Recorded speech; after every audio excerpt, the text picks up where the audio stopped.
मान्य रवि लामिछानेले राख्नु भएको छ। कुरा त आयो, तर स्वास्थ्य सम्बन्धी पनि भर्खरै अस्पतालमा जनताले प्रत्यक्ष माननीय प्रधानमन्त्रीज्यूलाई यो जुन आफ्ना उपलब्धिहरू बताउनु भयो, त्यो उपलब्धिहरू बताइरहँदा त्यो उपलब्धिले अहिले भर्खरै नेपालका अस्पतालहरूमा, शैक्षिक संस्थाहरूमा भर्खरै आम नागरिकले के पाइरहेका होलान् त्यसतर्फ पनि ध्यान दिन अनुरोध गर्न चाहन्छु। र यो सँगसँगै एउटा के पनि याद गराउन चाहन्छु भने यो पुस्ताले के देखेन भन्नुभयो, त्यसमा मेरो साथ र समर्थन नै छ। पुस्ताले के देखेन भन्ने कुरा, तर यो पुस्ताले के पनि देख्यो भने देशका संरचनाहरू ननासिकन, हत्या हिंसा नभइकन, अङ्गभङ्ग नभइकन, मानिसहरू नहराइकन शान्तिपूर्वक ढङ्गले पनि परिवर्तन हुन सक्ने कुरा देख्यो भन्ने कुरा थप्दिनका लागि मात्रै मैले प्रधानमन्त्रीले भन्नुभएको कुरामा विमति र विरोध गरेको होइन, त्यो पनि थपिदिनु भएको भए उहाँको स्टेटमेन्ट अझै पुरा हुन्थ्यो भन्ने म भन्न चाहन्छु। र उपलब्धिहरू प्रधानमन्त्रीजीले सुनाइरहँदा तत्काल अस्पताल लगायत शिक्षण संस्था र अहिले भर्खरै माइतीघरै मण्डलामा हेर्नुभयो भने सहकारी पीडितहरू हाम्रो रगत चुसुला जसरी हरेक नेतालाई गाली गरेर बसिरहेका छन्। पायो के भनेर राख्नु भएको छ। पहिलो कुरा त म मान्य सदस्यलाई के भन्न चाहन्छु भने मैले प्रस्तुत गरेको कुरामा सबै चिज ठिकठाक भइ नै सक्यो भन्ने अर्थमा बुझ्न हुँदैन, गर्न अझै धेरै बाँकी छ। तर म के भन्न चाहन्छु भने भर्खरै वीर हस्पिटलमा 700 बेड गरिब निमुखाहरूको लागि निःशुल्क गर्ने निर्णय भएको छ। यो प्रत्यक्ष जनताले तत्कालै पाएको कुरा हो। अरू यस्तै कामहरू पनि अगाडि बढ्दैछन्।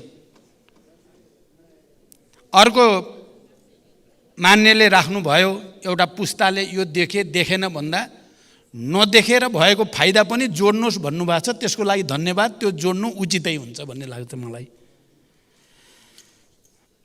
अब मान्य पदमगिरीले देशमा विकासको तुफानै आए जस्तो गरी प्रस्तुत हुनुभयो। मैले तुफानै आइसक्यो भनेकै होइन। हामी सबैले दृढ इच्छा शक्तिका साथ सुशासन र विकासको निम्ति काम गर्ने हो भने असम्भव छैन भन्न खोजेको हो। मैले निराशा र कुण्ठा होइन, अविश्वास र आशंका होइन, विश्वास र दृढताको निम्ति अपिल गरेको हो। तुफान आइसकेको छैन, तर मलाई के लाग्छ भने अहिले जसरी काम सुरु भएको छ, त्रिदेशीय साझेदारी 10,000 मेगावाट 10 वर्षमा या अरू थुप्रै कामहरू जसरी सुरु भएका छन् त्यो अगाडि जाने हो भने तुफान आउन चाहिँ सक्छ नेपालमा छिटै। योजना आयोगको बारेमा हामीले के भनेका छौँ भने योजना आयोगलाई अझ प्रभावकारी बनाउने बारेमा राजनीतिक तहमा पनि र सरकारमा पनि नयाँ छलफल हुनुपर्छ भनेर हामीले छलफल सुरु गरेका छौँ। मान्य रघुजी पन्तले तपाईँ सन्तुष्ट हुनुहुन्छ प्रधानमन्त्री कार्यालय, सचिवालय यो सबैबाट भन्नुभएको छ। म सन्तुष्ट वास्तवमा छैन र अब सन्तुष्ट हुनको निम्ति केही नयाँ गर्न चाहेको छु। रघुजी पन्त जस्ता मान्य सदस्यहरूले राम्रो सुझाव दिनुभयो भने म पालन गर्छु। इपिजी प्रतिवेदनको बारेमा चाहिँ यो पटक मैले आफ्नो ढङ्गले छलफल अगाडि बढाएको छु र मलाई विश्वास छ केही समयभित्रै यो बुझ्ने काम हुन्छ भन्ने मलाई त्यो विश्वास बोकेर आएको छु मैले। तर म मान्य सदस्यलाई के भन्न चाहन्छु भने अघि पनि त प्रधानमन्त्री हुनुहुन्थ्यो, अघि पनि त सरकार थिए, उहाँहरूले सबै भ्याइदिएको भए त मैले गर्नै पर्दैन थियो नि।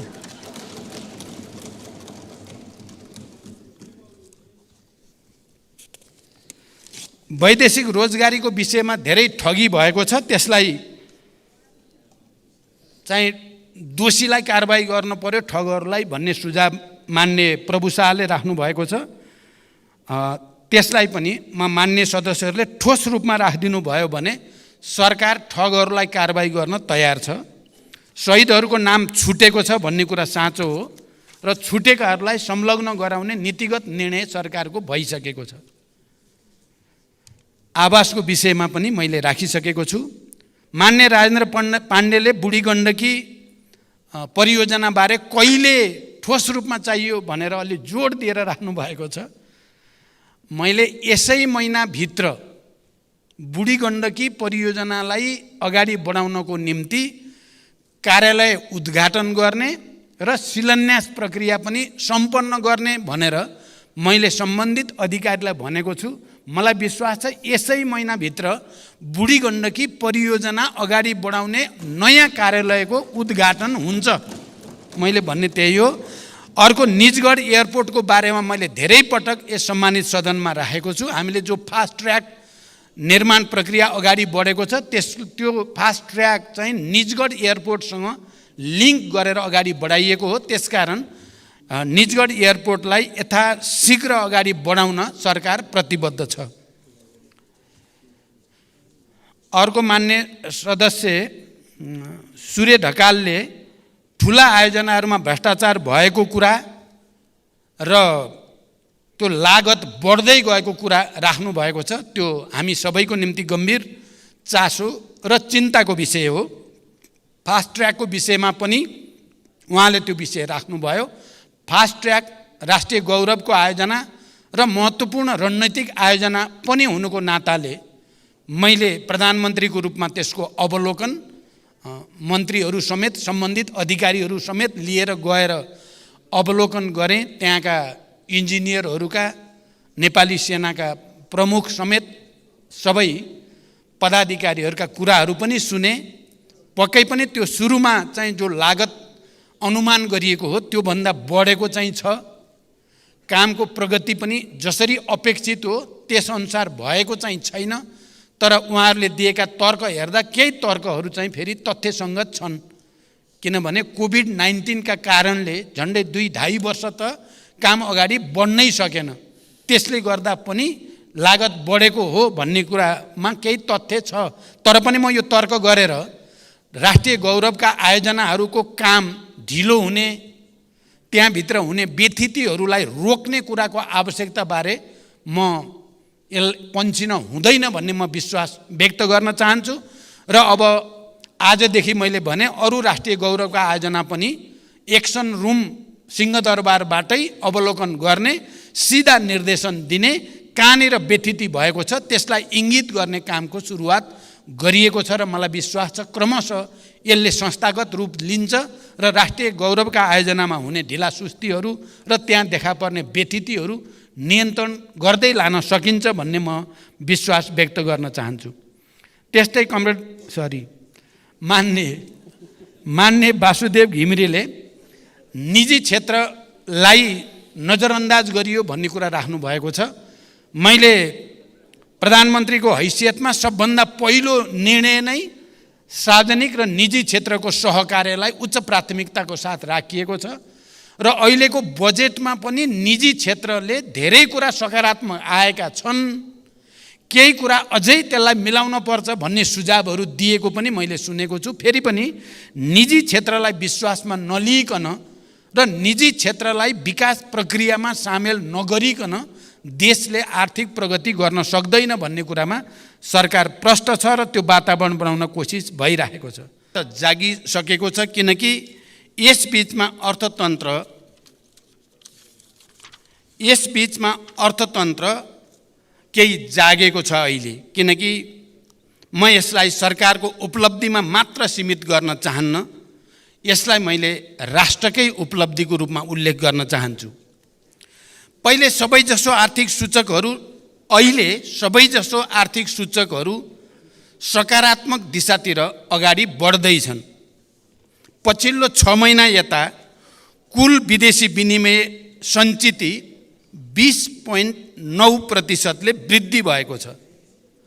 अब हामी 9.7 महिनाको वस्तु तथा सेवा आयात धान्न सक्ने सुरक्षित अवस्थामा रहेका छौँ।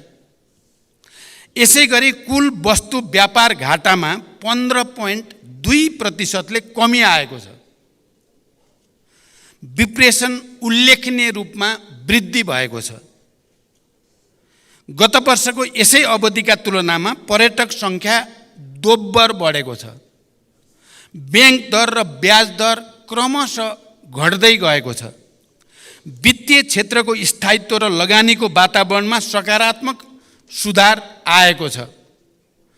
चुहावटलाई कडाइका साथ नियन्त्रण गरिएपछि राजस्व परिचालनमा पनि क्रमशः सुधार आउँदै गएको छ। नेपाल विद्युत प्राधिकरण र नेपाल आयल निगम नाफामा गएका छन् भने नेपाल वायु सेवा निगमको आर्थिक अवस्था पनि सुधार उन्मुख छ। संसारभरिका हाम्रा कूटनीतिक र आर्थिक नियोगहरूलाई वैदेशिक लगानीका लागि परिचालन गरिएको छ र ठुला सम्भावित लगानीकर्तासँग प्रधानमन्त्रीकै तहबाट मैले अग्रसरता लिएको छु र यसमा निकै सकारात्मक सङ्केतहरू देखिएका पनि छन्। यसै बिचमा करिब 35 अरब वैदेशिक सहायता सम्झौतामा हस्ताक्षर भएको छ। उद्योग क्षेत्रमा 274 परियोजना मार्फत करिब 35 अरब नै वैदेशिक लगानी र करिब 15,000 रोजगारी सुनिश्चित भएको छ।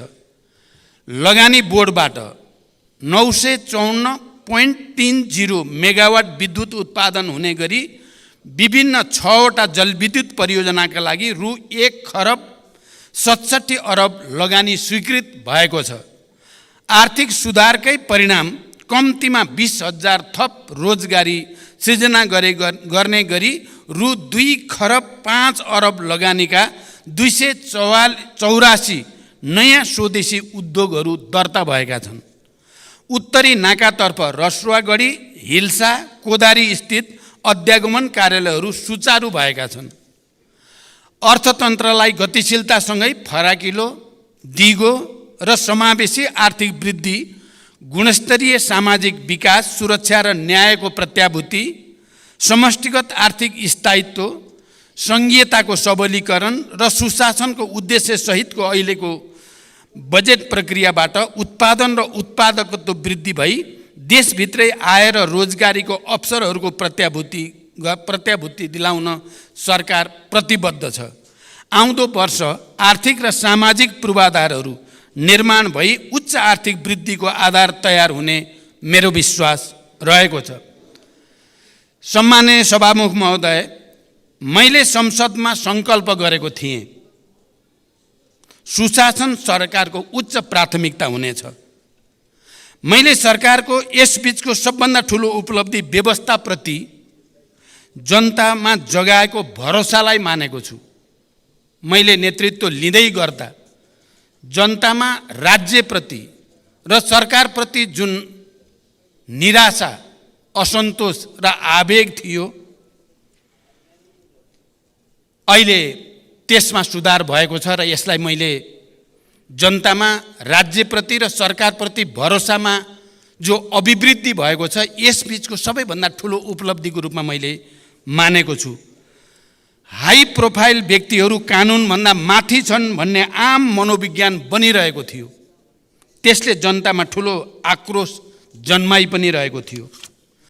त्यो असन्तोषले लोकतन्त्रप्रति नै नकारात्मक धारणा बनिरहेको थियो र नक्कली भुटानी शरणार्थी प्रकरणमा सरकारले गरेको इतिहासकै ठुलो अनुसन्धान र कारबाहीपछि जनतामा विश्वास जाग्न सुरु भएको छ।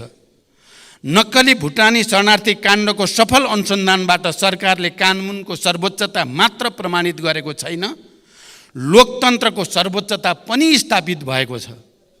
लोकतन्त्रभित्र देखा पर्ने समस्याको समाधान पनि लोकतन्त्रबाट नै प्राप्त हुन्छ भन्ने एउटा ऐतिहासिक मापदण्ड यो पटक राम्रोसँग स्थापित भएको छ। उच्च पदस्थहरू र देशको एउटा वर्ग कानुनभन्दा माथि छ भन्ने निराशावादी मान्यता गलत प्रमाणित हुँदै गएको छ। यो काण्डको सफल अनुसन्धानसँगै अब लोकतन्त्रको सर्भिसिङ र शुद्धिकरण पनि सुरु भएको छ। संसद र आम जनसमुदायलाई म यही रोस्टमबाट विश्वास दिलाउन चाहन्छु, यो शुद्धिकरण यतिमा रोकिने छैन, यो निरन्तर अगाडि बढ्नेछ।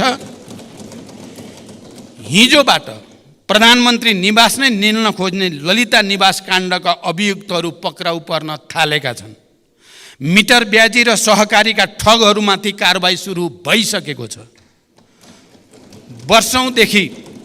वर्षौंदेखि विकृतिको डुङ्गुर सफा गर्ने सुशासनको यो लडाइँमा मलाई सदन र जनताको अझ धेरै समर्थनको आवश्यकता रहेको मैले महसुस गरेको छु र यो लडाइँमा मलाई सदनको पनि र आम जनताको पनि अझ ठुलो हौसला र सहयोग प्राप्त हुने विश्वास पनि म व्यक्त गर्न चाहन्छु। म सङ्कल्प गर्दछु कि कुनै पनि मूल्यमा विकृतिको यो लडाईँ, विकृतिका विरुद्धको यो लडाईँ अगाडि बढाइनेछ। लोकतन्त्रसँग आफ्ना विकृति सच्याउने सामर्थ्य पनि रहन्छ र सरकार त्यो दिशामा दृढतापूर्वक अगाडि बढेको छ र बढिरहनेछ। म यो विश्वास दिलाउन चाहन्छु। सम्मान्य सभामुख महोदय, पछिल्ला निकै वर्षदेखि किसानले कहिल्यै समयमा मल पाएनन्।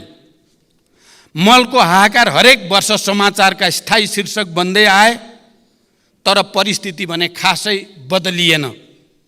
मैले विश्वासको मत लिँदै गर्दा सम्मानित सदनमा प्रतिबद्धता जनाएको थिएँ, अब त्यस्तो हाहाकार हुन दिइने छैन। यद्यपि समस्याको पूर्ण समाधान अझै भएको छैन, तर मैले गरेको प्रतिबद्धता भने यस आर्थिक वर्षमा 78,500 मेट्रिक टन रासायनिक मलको आपूर्ति सुनिश्चित भएको छ। यसबाहेक 1,95,900 मेट्रिक टन रासायनिक मल आयात भई 1,45,900 मेट्रिक टन मल अनुदानित मूल्यमा वितरण पनि भइसकेको छ। आगामी आर्थिक वर्षका लागि पनि समयमै रासायनिक मल व्यवस्था गर्न रु 30 अरब रकम विनियोजन गरिसकिएको छ। देशमै मल कारखाना खोल्न लगानी बोर्डले अध्ययन सुरु गरिसकेको छ भने भर्खरैको भारत भ्रमणका क्रममा पनि यो विषय गम्भीर ढङ्गले उठेको छ र जोइन्ट भेन्चरमा फर्टिलाइजर प्लान्टको विकास गर्ने कुरामा सैद्धान्तिक सहमति पनि भएको छ। मेलम्ची खानेपानी आयोजनाका आवश्यक संरचनाहरूको मर्मत सम्भार सम्पन्न भई 12 महिना नियमित पानी वितरणको सुनिश्चितता गरिएको छ। यो अवधिमा विभिन्न आयोजना मार्फत 1,66,000 थप जनसङ्ख्यालाई प्रशोधित खानेपानी प्रत्याभूत गरिएको छ। भूमिहीन, दलित र सुकुम्बासीहरूलाई जग्गा धनी प्रमाणपत्र वितरणमा तीव्रता ल्याइएको छ। गरिब पहिचान गरी परिचय पत्र वितरण गर्न थप 13 जिल्लामा तथ्याङ्क सङ्कलन भई विश्लेषण प्रक्रिया सुरु गरिएको छ। महिलामाथि हुने हिंसामा शून्य सहनशीलताको नीति अपनाउँदै राज्यका तर्फबाट पीडितहरूलाई संरक्षण र सहायता गरिएको छ। मुक्त कमैया, मुक्त हलिया, मुक्त कमलरी, हरुवा चरुवा लगायतका समस्याको दिगो र शीघ्र समाधान गर्न सम्बन्धित निकायहरूलाई क्रियाशील बनाउँदै लगिएको छ। सभामुख महोदय, म विस्तृत रूपमा जान चाहन्न, तर सदनलाई यति जानकारी गराउनु मेरो कर्तव्य ठानेको छु कि यस बीचमा भौतिक पूर्वाधार विकासमा उल्लेख्य प्रगति भएको छ। 408 मेगावाट विद्युत उत्पादन क्षमता थपिएको छ। थप 3% जनसङ्ख्यामा विद्युतको पहुँच पुगेको छ भने विद्युतमा 100% जनताको पहुँच हुने सबै आधार तयार भएको छ।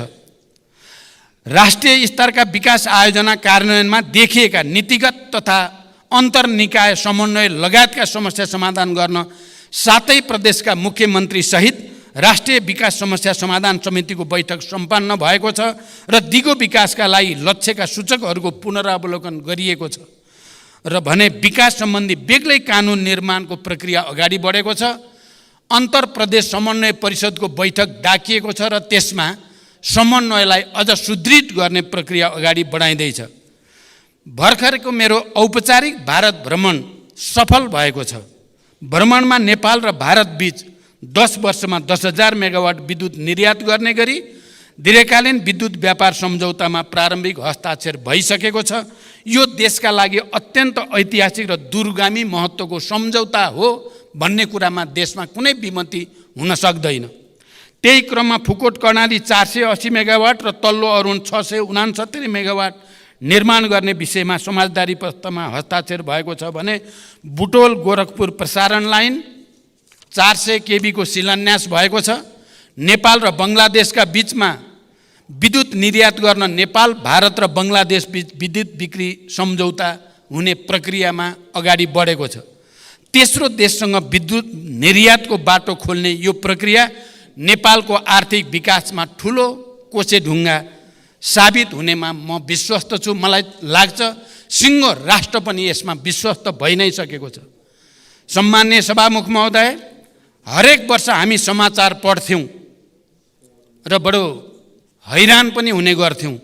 शैक्षिक सत्रको आधा समय बितिसक्दा पनि विद्यार्थीले पाठ्य पुस्तक पाएनन्।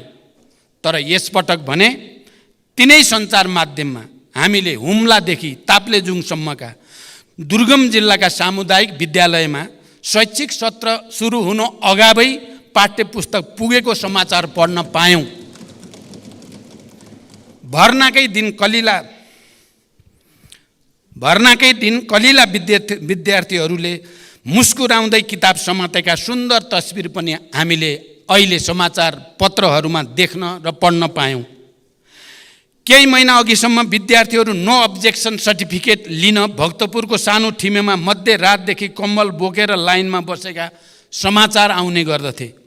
विदेशमा पढ्न हिँडेका युवा विद्यार्थीमा त्यो यातनाले व्यवस्था र अवस्थाप्रति पक्कै पनि वितृष्णा जगाउने गर्दथ्यो। अहिले त्यो सर्टिफिकेट आफ्नै मोबाइलमा प्राप्त गर्न सकिने भएको छ र विद्यार्थीहरूमा एउटा नयाँ आशा, भरोसा र हौसला बढेको छ। राहदानी लिन त्यस्तै सकस थियो। बिचौलियालाई हजारौँ तिरेर र हप्तौँ लाइन बसेर ठुलो प्रतीक्षापछि मात्र राहदानी हात पर्ने गर्दथ्यो। अहिले राहदानी विभाग अगाडि भिड छैन। आवेदन दिन अब कुनै बिचौलिया चाहिँदैन। आफ्नै मोबाइलबाट 24 घण्टा आवेदन दिन सकिन्छ। पछिल्ला 7 महिनामा मात्रै 18,431 विद्युतीय राहदानी वितरण भएको छ। त्यसै गरी राष्ट्रिय परिचय पत्रमा पनि ठुलो सुधार आएको छ। पुस 11 सम्म दैनिक 7,000 को सङ्ख्यामा छपाई हुने परिचय पत्र अहिले 2 शिफ्टमा 15,000 को सङ्ख्यामा छापिरहेको छ। 53 जिल्लामा 554 स्थानीय तहमा अभियान सञ्चालन गरी करिब 1,30,00,000 नागरिकको विवरण सङ्कलन गरिसकिएको छ। बढी भिडभाड हुने जिल्ला प्रशासन कार्यालयमा टाइम कार्ड एवं टोकन प्रणाली लागू गरिएको छ। अध्यागमन कार्यालयहरूमा अध्यागमन सूचना प्रणाली नेपाल पोर्ट लागू भएको छ भने हस्तलिखित भिसाको सट्टा QR कोड सहितको सिस्टम जेनेरेटेड भिसा लागू गरिएको छ र विद्युतीय सवारी चालक अनुमति पत्र प्रणाली थप 5 वटा यातायात व्यवस्था कार्यालयहरूमा लागू भएको छ। विभिन्न सरकारी कार्यालयहरूबाट निश्चित सार्वजनिक बिदाका दिनमा समेत सेवा प्रवाहको व्यवस्था गरिएको छ। कागज मुक्त, नगद मुक्त र लाइन मुक्त देश निर्माणका लागि मैले यसबीचका सुधारलाई साङ्केतिक तर निकै दूरगामी महत्त्वका निर्णय ठानेको छु। सार्वजनिक शिक्षा र स्वास्थ्य सरकारको उच्च प्राथमिकतामा छ। सरकारी, सामुदायिक तथा निजी अस्पताललाई कुल शय्याको 10% विपन्न, असहाय, बेवारिसे, बिरामीको निःशुल्क उपचारको लागि प्रदान गर्नै पर्ने व्यवस्था हुँदैछ। यसले लाखौँ गरिब परिवार लाभान्वित हुनेछन् भन्ने मेरो विश्वास छ। दुर्गम क्षेत्रमा ज्यान जोखिममा परेका गर्भवती तथा सुत्केरी महिलाहरूको सुरक्षित हवाई उद्धारलाई बढाइएको छ। कैलालीको गेटामा शहीद दशरथचन्द्र स्वास्थ्य विज्ञान विश्वविद्यालय खोल्ने निर्णय भइसकेको छ। लुम्बिनी प्रदेशमा नेपाल विज्ञान तथा प्रविधि प्रज्ञा प्रतिष्ठानको विशिष्टीकृत अनुसन्धान केन्द्र बन्दैछ। भरतपुर अस्पताल र भेरी अस्पताललाई चिकित्सा विज्ञान राष्ट्रिय प्रतिष्ठानको आङ्गिक अस्पतालको रूपमा सञ्चालन गर्ने निर्णय कार्यान्वयनमा गइ नै सकेको छ। तिलगङ्गा अस्पताललाई मानित विश्वविद्यालय बनाउने निर्णय भइसकेको छ र सरकारी अस्पतालहरूको स्तरोन्नतिसँगै नयाँ मेडिकल कलेजहरू थपिँदै गएका छन्। सरकारले प्रदान गर्दै आएका अत्यावश्यक औषधिहरू राज्यका तर्फबाट नै उत्पादन गरी औषधिमा आत्मनिर्भर बन्न नेपाल औषधि लिमिटेड मार्फत तत्कालका लागि 18 प्रकारका औषधि उत्पादनको तयारी भइरहेको छ। स्वास्थ्य सम्बन्धी समस्या सम्बन्धमा परामर्श दिन टेलिमेडिसिन सेवा सुरु भइसकेको छ। आविष्कार, अनुसन्धान र नवप्रवर्धनलाई प्रोत्साहन र प्रवर्धन गर्न छुट्टै कोषको व्यवस्था गरिएको छ। रैथाने शिल्पकला तथा संस्कृति तथा पशुपति हिन्दू विश्वविद्यालय स्थापना तयारीका लागि प्रक्रिया पनि अगाडि बढ्दैछ। मित्र राष्ट्र टर्कीमा गएको विनाशकारी भूकम्पमा सहयोग स्वरूप स्वास्थ्य उपकरण, न्यानो कपडा, बेबी फुड लगायतका 22 टन राहत सामग्री पठाइएको छ। नेपालसँग कूटनीतिक सम्बन्ध स्थापना गरिएका देशको सङ्ख्या 181 पुगेको छ। प्रतिनिधि सभामा 7 र राष्ट्रिय सभामा 2 गरी 9वटा विधेयक दर्ता गरिएका छन्। त्यसै गरी 8वटा कानुन संशोधन र एकीकरण गर्न बनेको विधेयक तर्जुमा गर्न सहमति प्रदान गरिएको छ भने 11वटा विधेयकलाई सैद्धान्तिक सहमति प्रदान गरिएको छ। विभिन्न विषयका 17वटा नियमावली, 3वटा गठनादेश र 5वटा निर्देशिकाको तर्जुमा सहमति प्रदान गरिएको छ। सभामुख महोदय, संसदको पहिलो सम्बोधनमा मैले सङ्कल्प गरेको थिएँ वैदेशिक रोजगारीमा गएका दिदीबहिनी दाजुभाइहरूलाई माथि राज्यको उपेक्षा अब अन्त गरिनेछ। वैदेशिक रोजगारीलाई सुरक्षित, सम्मानित बनाउन यसबीचमा केही महत्त्वपूर्ण र दूरगामी कामहरू भएका छन्। वैदेशिक रोजगारीमा गएका करिब 2 लाख नागरिक केही महिनाकै बिचमा सामाजिक सुरक्षा कोषमा जोडिनु आफैमा एउटा ऐतिहासिक उपलब्धि हो। यसरी आबद्ध व्यक्तिको कदाचित भवितव्यबाट निधन भएमा परिवारलाई पेन्सन र सन्तानलाई शैक्षिक वृत्तिको व्यवस्था गरिएको छ। वैदेशिक रोजगारीलाई अब धेरै हदसम्म झन्झट र बिचौलिया मुक्त बनाइँदै लगिएको छ। श्रम स्वीकृति र पुनः श्रम स्वीकृतिका क्रममा श्रमिकहरूले झेल्दै आएको शास्ति अन्त्य गरिएको छ। पुरै अवधिका लागि श्रम स्वीकृति प्रदान गर्ने र पुनः श्रम स्वीकृतिका लागि नेपाल आउनुपर्ने बाध्यताको अन्त्य गरी विदेशबाट नै अनलाइन प्रणालीबाट स्वीकृति प्राप्त हुने व्यवस्था मिलाइएको छ। यो आफैमा विदेशमा रहेका दिदीबहिनी दाजुभाइहरूको लागि एउटा ठुलो राहत बन्न गएको छ। यसै गरी 753वटै स्थानीय तहका रोजगार सेवा केन्द्र मार्फत श्रम स्वीकृति सम्बन्धी सेवा प्रदान गरिएको छ। श्रमिकका गुनासो, ठगी र अन्य समस्याहरूलाई तत्परताका साथ सम्बोधन गर्न विदेश स्थित नियोगमा श्रम सम्बन्धी बेग्लै सम्पर्क व्यक्ति तोकिएको छ। श्रम तथा रोजगार मन्त्रालयमा 24 घण्टा गुनासो सुन्ने गरी श्रम कल सेन्टर सञ्चालनमा ल्याइएको छ र त्योसँगै ऱ्यापिड रेस्पोन्स टास्क फोर्स गठन गरिएको छ। यो अवधिमा वैदेशिक रोजगारीको क्रममा मृत्यु भएका 1094 जना मृतकका कामदार परिवारलाई करिब 58 करोड राहत उपलब्ध गराइएको छ। अङ्गभङ्ग भएका 312 कामदारलाई 9 करोड सहयोग प्रदान गरिएको छ। यसबीचमा विदेशी भूमिमा समस्यामा परेका 156 जना नागरिकको उद्धार गरिएको छ। रोजगारीका क्रममा अशक्त भएका कामदारका सन्ततिलाई छात्रवृत्ति स्वरूप 2,33,74,000 रुपियाँ सहयोग उपलब्ध गराइएको छ। सम्माननीय सभामुख महोदय, राष्ट्रिय गौरव लगायत सबै विकास आयोजनालाई छिटो सम्पन्न गर्न निर्देशन र अनुगमन गरिनुका साथै प्रक्रियागत झन्झट हटाउन गम्भीर पहल सुरु गरिएको छ। नतिजाका आधारमा पुरस्कृत र दण्डित दिने नीति लिई आयोजना प्रमुखहरूलाई जिम्मेवार बनाइएको छ। जनयुद्ध तथा विभिन्न जनआन्दोलनका घाइते तथा अपाङ्गहरूको निःशुल्क उपचार, सम्मान तथा जीविकोपार्जनसँग जोडिएका समस्या हल गर्न नीतिगत तयारी अगाडि बढाइएको छ। नेपाल नागरिकता पहिलो संशोधन विधेयक 2079 सम्माननीय राष्ट्रपतिबाट प्रमाणीकरण भई कार्यान्वयनमा आएको छ। यो सँगै अब नेपाली नागरिक आमाबाट नेपालमा जन्म भई नेपालमा नै बसोबास गरेको र बाबुको पहिचान हुन नसकेको व्यक्तिले वंशजको आधारमा नेपालको नागरिकता प्राप्त गर्ने संवैधानिक अधिकार सुनिश्चित भएको छ। गैर आवासीय नेपालीहरूलाई आर्थिक, सामाजिक तथा सांस्कृतिक अधिकार सहितको गैर आवासीय नेपाली नागरिकता प्राप्त गर्ने बाटो पनि खुला भएको छ।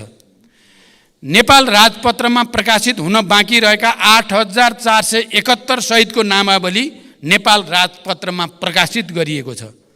रसुवागढी, हिल्सा, कोदारी स्थित अध्यागमन कार्यालयहरू सुचारू भएका छन्। 22वटा नयाँ बोर्डर आउटपोस्टहरू स्थापना गरिएका छन्। पोखरा क्षेत्रीय अन्तर्राष्ट्रिय विमानस्थल सञ्चालनमा आएको छ। गौतम बुद्ध अन्तर्राष्ट्रिय विमानस्थलबाट अन्तर्राष्ट्रिय उडानको नियमित गर्ने सम्बन्धमा कार्ययोजना तयार भएको छ। खेलकुद क्षेत्रको विकासका लागि सदन प्रयासका साथै नेपाली क्रिकेट टिमका प्रशिक्षक तथा खेलाडीहरूलाई नगद प्रोत्साहन उपलब्ध गराइएको छ। सभामुख महोदय, आज यो अवसरको उपयोग गरेर म अपिल गर्न चाहन्छु, केही हुँदैन, अवस्था बदलिनेवाला छैन भन्ने हीन भावनाबाट माथि नउठेसम्म यो देशले आफैमाथिको विश्वास फर्काउन सक्दैन। आज म यो अवसरको सदुपयोग गर्दै म विशेष रूपले अपिल गर्न चाहन्छु, केही हुँदैन, अवस्था बदलिनेवाला छैन भन्ने हीन भावनाबाट माथि नउठेसम्म यो देशले आफैमाथिको विश्वास फर्काउन सक्दैन। म दोस्रो पटक प्रधानमन्त्री हुँदा देशमा 18 घण्टासम्म लामो लोड सेडिङ थियो भन्ने कुरा हामी कसैले बिर्सेका छैनौँ। केही महिनामै हामीले लोड सेडिङ मुक्त उज्यालो नेपाल बनायौँ र आज केही वर्षमै भारत र बङ्गलादेशलाई समेत बिजुली बेच्ने ठाउँमा हामी आइपुगेका छौँ। दृढ इच्छा शक्तिका साथ पहल गर्यो भने धेरै चिज हुन सक्छ भन्ने कुराको यो ठोस सबुत हो। पेट्रोलियम पदार्थको आयात न्यून बनाएर 10,000 मेगावाट बिजुली निर्यात गर्ने उत्साहजनक बिन्दुमा हामी आज आइपुगेका छौँ र यति उज्यालो भविष्यको यति नजिक, देशको यति उज्यालो भविष्यको यति धेरै नजिक हामी यसअघि कहिले पनि थिएनौँ। तर सामाजिक सञ्जालका चित्रहरूले राष्ट्रका प्राथमिकताहरूलाई विषयान्तर गरिरहेको भान हुन्छ।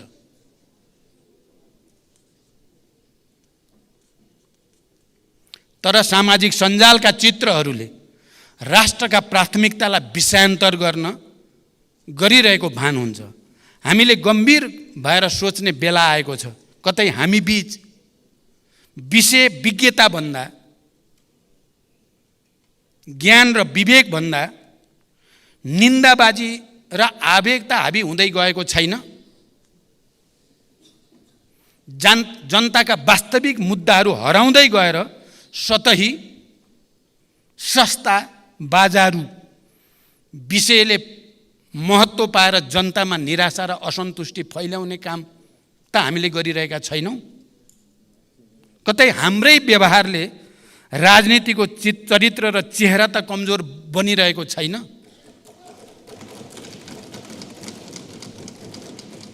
यो सत्य हो, लोकतन्त्र अब भावनात्मक आधारले मात्रै सुदृढ हुँदैन, त्यसलाई तथ्यात्मक आधार चाहिन्छ। मतदाताको रूपमा देशमा एउटा नयाँ पुस्ता तयार भइसकेको छ, जसले त्यस्तो पुस्ता जसले युद्धको विभीषिका देख्नु परेन। विद्यालयमा पुग्न 3-4 घण्टा पैदल हिँड्नु परेन। त्यो पुस्ताले यो देशमा कुनै दिन इन्टरनेट टेलिफोन काटेर एयरपोर्ट र सडकसम्म बन्द गरेर देशमा चलाइएको शाही शासन देखेन।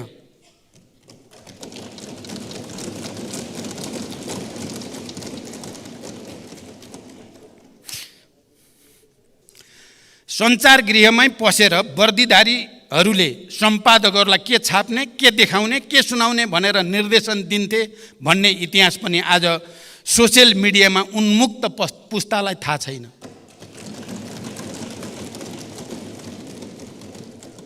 आज त्यो पुस्तालाई हिजो देशमा दुधकै नदी बहन्थ्यो झैँ भन्ने भाष्य खडा गरेर लोकतन्त्रबाट दिग्भ्रमित पार्ने अधिकार हामी कसैलाई पनि छैन। 20 वर्ष अघि र आजको जनताको जीवनस्तरमा आएको परिवर्तनलाई बिर्साउन खोजिँदैछ। सुशासनमा समस्याले यो अवस्था सिर्जना भयो। सुशासनको प्रत्याभूति गर्दै लोकतन्त्रको सुदृढीकरणका लागि सिङ्गो संसद एक ठाउँमा उभिनेछ भन्ने मेरो विश्वास सुदृढ हुँदै गएको छ। हाम्रो सार्वजनिक बहसको स्तर खस्किँदैछ। चौतर्फी अविश्वास खडा गर्ने र लोकतान्त्रिक संस्था विरुद्ध मोहभङ्ग पैदा गर्ने प्रयासहरू भइरहेका देखिन्छन्।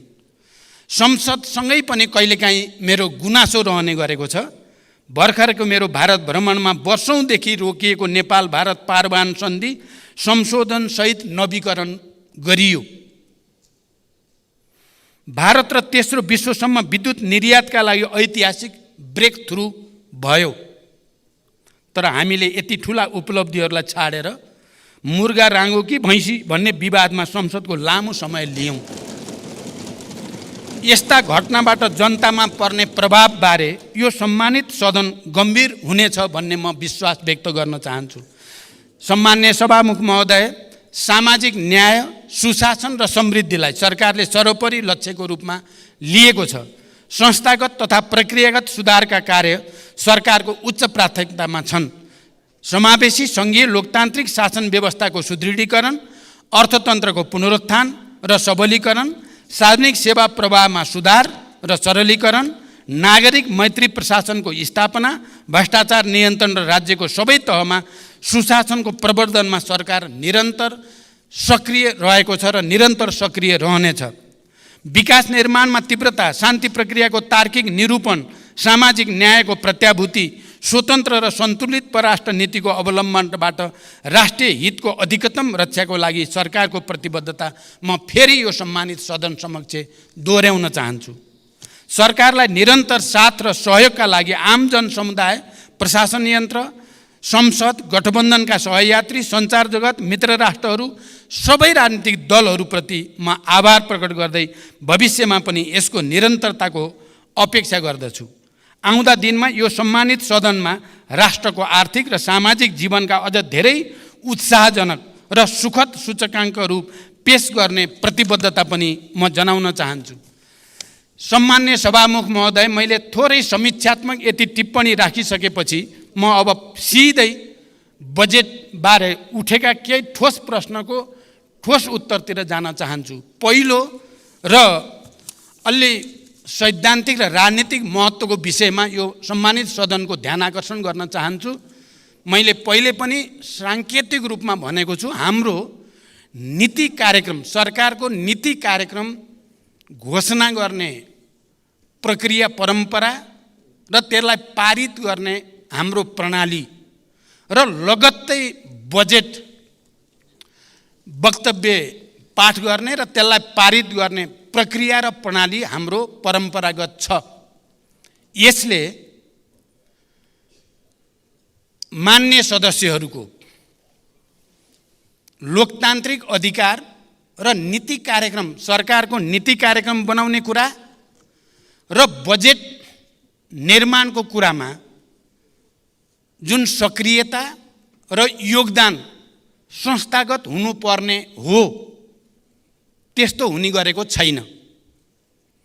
मैले पहिला पनि भनेको छु, यो प्रक्रियालाई हामीले यसै पटक बदल्ने सोच त बनायौँ, यसै पटक नीति कार्यक्रम र बजेटको बीचको अवधि बढाउने, नीति कार्यक्रमको विषयमा सदनमा छलफल गरेपछि सांसदहरूले प्रस्तुत गरेका विषय समेतलाई समावेश गरेर त्यसलाई परिमार्जित गरेर टुङ्ग्याउने, त्यसै गरिकन नीति कार्यक्रमले अङ्गीकार गरेको विषयलाई आधार बनाएर बजेट निर्माण गर्ने र त्यो बजेटमाथि पनि सबै मान्य सदस्यहरू निर्वाचितदेखि समानुपातिक राष्ट्रिय सभाका सबैको पनि योगदानबाट त्यसलाई पनि संशोधन र परिमार्जन गर्ने र त्यसलाई एउटा नयाँ निष्कर्षमा पुर्याउने जमर्को हामीले नगरेको होइन। तर यो पटक हामीलाई समयको साह्रै ठुलो दबाब रह्यो, हामीले त्यसो गर्न सकेनौँ। म त्यसकारण नीति कार्यक्रम र बजेटका सन्दर्भमा यो सम्मानित सदन समक्ष र सबै राजनीतिक दल र नेताहरूलाई, राष्ट्रिय सभाका मान्य सदस्यहरूलाई पनि र सम्पूर्ण बुद्धिजीवी नागरिक समाज र आम जनतासँग पनि म एउटा अपिल गर्न चाहन्छु। बजेट निर्माण प्रणालीमा सुधारका सम्बन्धमा सम्मानित यस सदनमा मान्य सदस्यहरूबाट जिम्मेवारीपूर्वक सुझावहरू प्रस्तुत त भएका छन्। बजेट निर्माण प्रणालीमा सुधार ल्याउनकै लागि आर्थिक वर्ष 2080-81 को बजेट वक्तव्यको बुँदा नम्बर 29मा आगामी वर्षदेखि मन्त्रालयगत बजेट सीमा निर्धारण भए पश्चात फागुन मसान्तभित्र विनियोजन विधेयकका सिद्धान्त र प्राथमिकता सङ्घीय संसदमा पेश गर्ने व्यवस्था मिलाइनेछ। यसबाट विनियोजन विधेयकका सिद्धान्त र प्राथमिकता उप पर्याप्त छलफल गरी मान्य सदस्यहरूबाट प्राप्त मार्गदर्शन र सुझावका आधारमा यथार्थपरक बजेट तर्जुमा गर्न सघाउ पुग्ने विश्वास लिएको छ भन्ने विषय प्रस्तुत गरेको छु।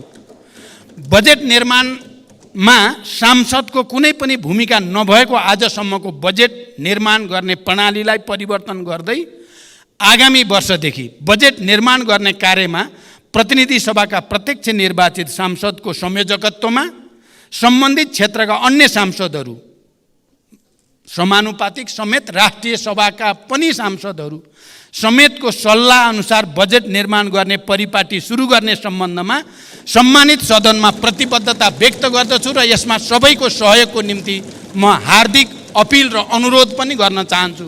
यसले हाम्रो असफल भइसकेको विकास प्रक्रियालाई, नीति कार्यक्रम र बजेट निर्माण प्रक्रियालाई सुधार गर्नेछ र त्यसले देशलाई नयाँ गति दिनेछ भन्ने म विश्वास पनि व्यक्त गर्न चाहन्छु।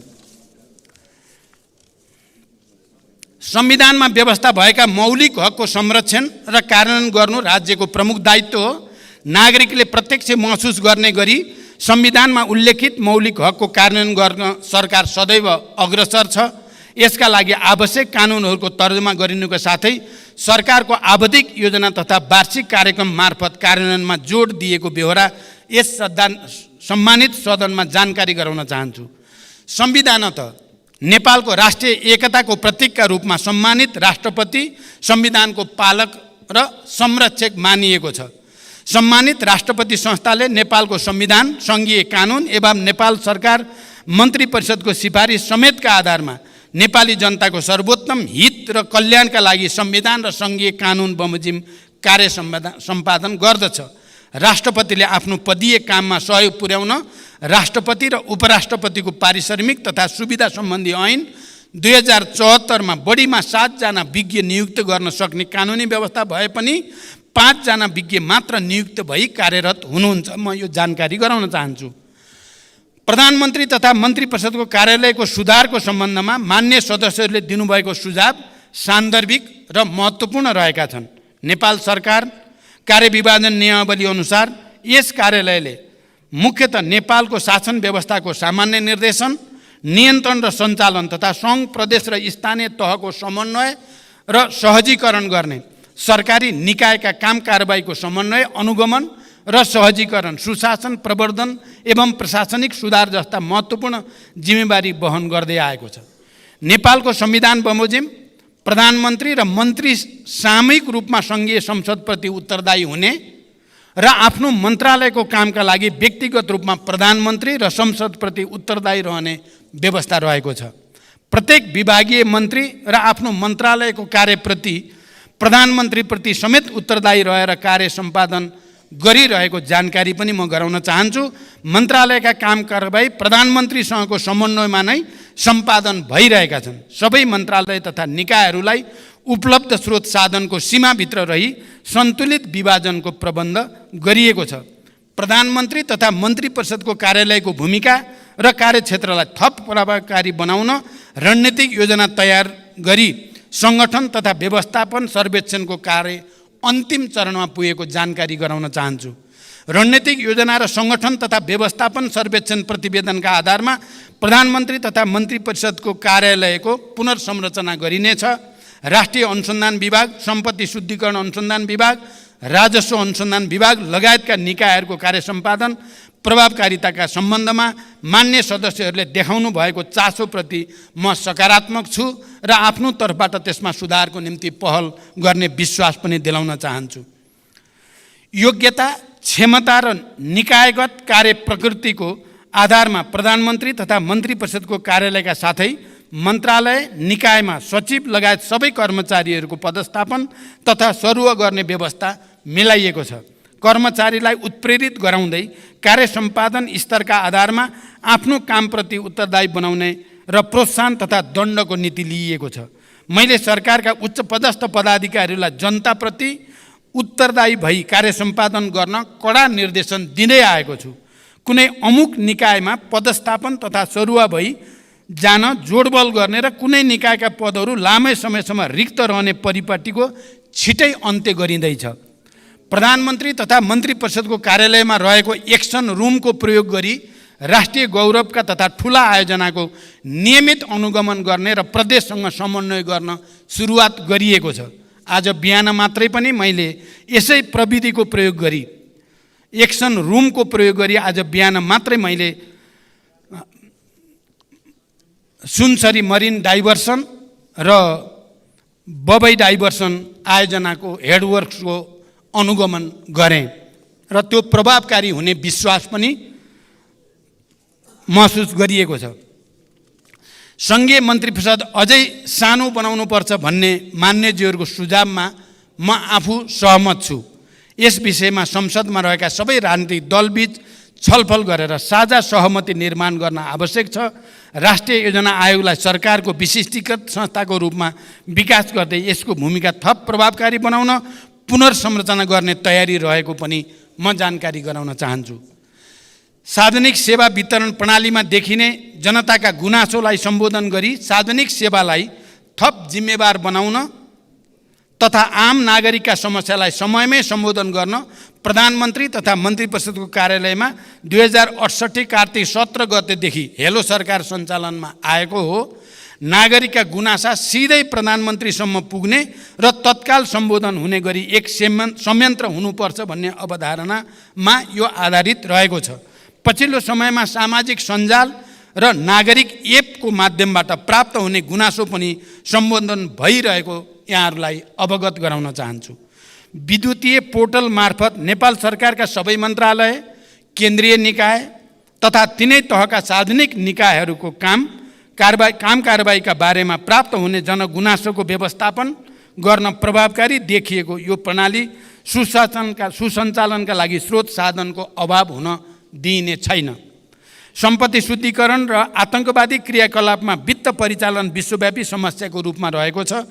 विश्वव्यापी सम्पत्ति शुद्धिकरण र आतंकवादका बीच वित्त परिचालनबारे निगरानी गर्ने संस्था फाइनेन्सियल एक्सन टास्क फोर्सले तय गरेका 40वटा परिसूचकका आधारमा रहेर एसिया पेसिफिक ग्रुपसँगको सहकार्यमा नेपालको पारस्परिक मूल्याङ्कनको कार्य भइरहेको छ। यस संस्थाको निकट भविष्यमा नै हुने बैठकमा सम्पत्ति शुद्धिकरण निवारण र आतंकवादी क्रियाकलापमा वित्त परिचालनका सम्बन्धमा नेपालले गरेका कार्यहरूको प्रगतिबारे प्रस्तुत गरी अन्तर्राष्ट्रिय समुदायलाई आश्वस्त गराइँदैछ। नेपाल भारत बीचको सीमा समस्या सम्बन्धमा मेरो हालै सम्पन्न भारत भ्रमणका क्रममा गम्भीर छलफल भएको छ र भारतीय प्रधानमन्त्री श्री नरेन्द्र मोदीजीबाट प्रतिबद्धता व्यक्त गर्नुभएको विषय मैले यस सम्मानित सदन समक्ष जानकारी पहिले नै गराइ नै सकेको छु। स्वच्छ र निष्पक्ष रूपमा निर्वाचन गराउनु निर्वाचन आयोग र सरकारको कर्तव्य हो। निर्वाचन आयोगले प्रत्येक निर्वाचनमा राजनीतिक दलले गर्न पाउने खर्चको सीमा तोकेको छ, साथै निर्वाचन आचार संहिताको समेत व्यवस्था गरेको छ। निर्वाचन कानुन तथा आचार संहिता विपरीत भएका कार्यमा कानुन बमोजिम कारबाही पनि गरिएको छ। सबै राजनीतिक दलसँग सहकार्य गरी स्वतन्त्र, निष्पक्ष र भयरहित वातावरणमा निर्वाचन गराउन सरकार प्रतिबद्ध छ। खोप विश्वविद्यालयको सन्दर्भमा मान्यज्यूले उठाउनु भएको विषयलाई कानुन बमोजिम सहजीकरण गर्न सम्बन्धित निकायलाई निर्देशन दिइएको जानकारी गराउन चाहन्छु।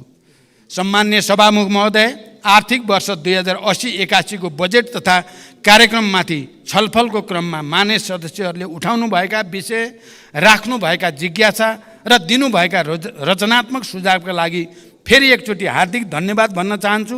यस सम्मानित सदनमा उठेका विषय र प्राप्त सुझावहरूलाई सरकारको कार्य सम्पादन र नीति निर्माणमा यथोचित सम्बोधन गरिने प्रतिबद्धता पनि व्यक्त गर्न चाहन्छु।